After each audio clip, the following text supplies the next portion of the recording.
So there's a unique jewel that is extremely confusing to use, but I think as long as you understand the basics, you can get insane value from it. It is this one, Undying Hate. It is very confusing. None of this really makes sense, but if I put it this way, when allocating 56 passive skill points in Abyssal Jewel radius, you gain 120% increased attack critical hit chance, 384% increased attack damage, 510 energy shield, percent energy shield, etc., etc. So you can see this is like omega juiced. This might seem confusing when it says 56 passive skill points. So this actually means that it replaces an area with completely different nodes, and you want to put as many points as possible into this little section. You can get an even better outcome than this, but for me this works really well. So if I take this one away, they all turn into the regular notable nodes. Just increase spell damage, cringe. So we put this one here, bam! And then we have this one, Derogatory Gaze. 5% increased attack critical hit chance per 10 tribute. Or quad damage. 120% increased attack critical hit chance. I mean 120%. Unfiltered Brutality. 8% increased attack damage per 10 tribute. What the hell does that mean? Let me put it this way instead. One Punch Exile. 192% increased attack damage. I mean, that is easier to read like that, and that is an insane amount.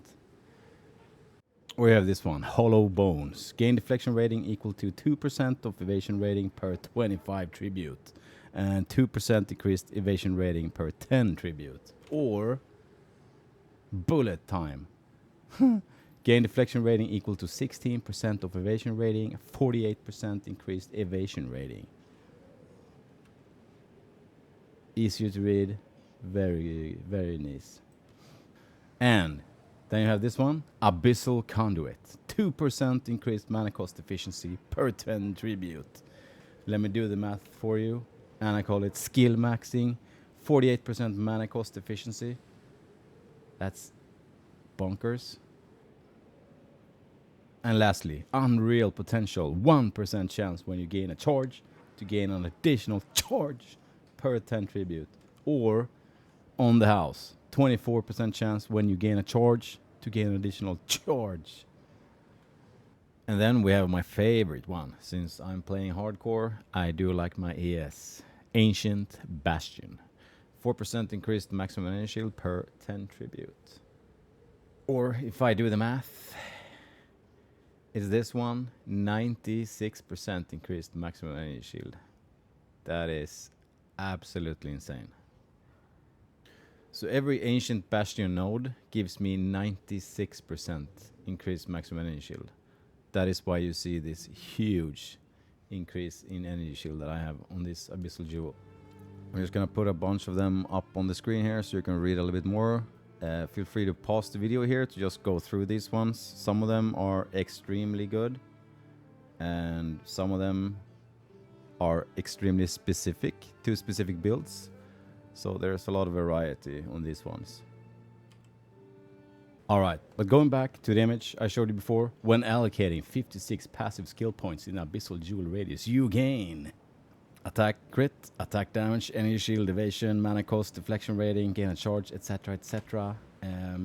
The way that this jewel works is when you put it into the tree, it transforms all of these nodes, and all of these nodes, like coming up to the notable nodes, they give you increased tribute. So +5 tribute, +5 tribute.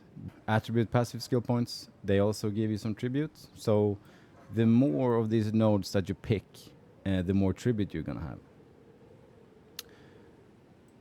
So all of these combined gives me 243 tribute. So that's what juices up my numbers so insanely big. Let me show you how it looks if I just refund a couple of nodes here. So let's remove 10 tribute. You can see my energy shield goes from 24,051 to 23,561. So just 2 of these gives me a lot of energy shield. Mostly from the increase in tribute. But let's see the damage. So Whirling Assault, 104k. If I take 10 more tribute, bam! This turns into 108k. So every little node gives you a lot. So every 10 tribute, very worth. That's why I have invested so many points into this. And I thought it would make sense if I put it that way. You don't necessarily have to spend 56. You could probably find somewhere on the tree where you would want to spend even more points, maybe 60, 70. I'm not sure what is the absolute most optimal place to put it here in the tree, but I'm sure there's a better place to put it rather than here. I know if you put it here, you're gonna mess up Chaos Inoculation, because you can't actually take Chaos Inoculation with this one, because it changes it.